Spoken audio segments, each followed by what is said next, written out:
Bonjour les copains, Salut à tous! je vous souhaite la bienvenue dans cette nouvelle édition de Dans ton com. Et de quoi va-t-on parler aujourd'hui, mon très cher Ewan?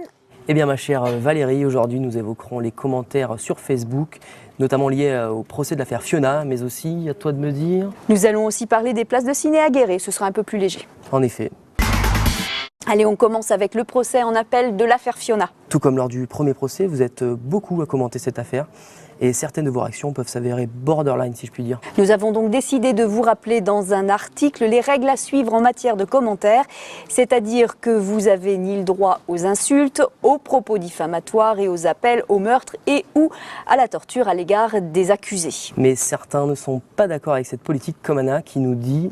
La montagne, vous dites des réactions parfois haineuses, donc vous voulez quoi? Que l'on plaigne les tueurs d'enfants?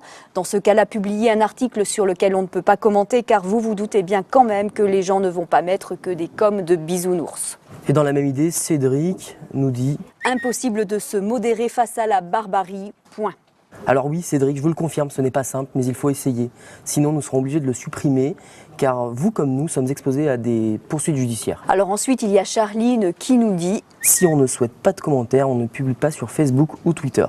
Eh bien si Charline, car c'est notre métier de vous informer, et ça sur tous les supports que nous possédons, Facebook et Twitter compris. Oui, et ensuite pour répondre à Jacqueline qui nous dit...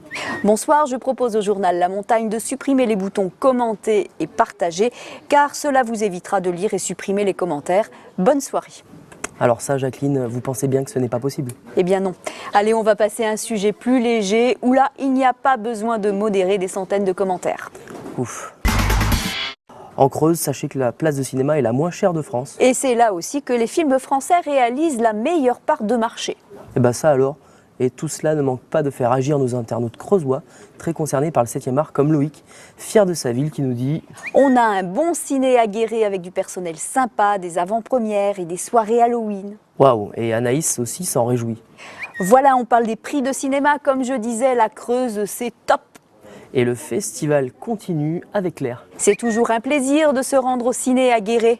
Je précise que c'est... Attends, Ah oui, vas-y, refais-le. le clin d'œil. Je précise que ce sont des commentaires publiés sur la page Facebook de La Montagne Creuse. Oui, car sur la page Facebook de la Montagne Générale, ça se moque un petit peu, mais gentiment, je vous rassure. Gentiment. Moi, je trouve que Florent, il va un peu fort. D'ailleurs, il nous dit... Ils n'ont que ça à faire en Creuse, aller au cinoche. Oui, et continuons dans l'esprit moqueur avec Sophie, qui pense que les films n'atteignent pas la Creuse. Elle nous cite que de vieux films, La Grande Vadrouille, Pouic Pouic, Les Bronzés. Bien que des bons films que j'aimerais bien revoir, moi. Oui, ce sont des films de ta génération. Petit... Bravo. Tu as réussi à te modérer. Eh oui. Allez, Allez, salut les petits clous. Et prenez soin de vous.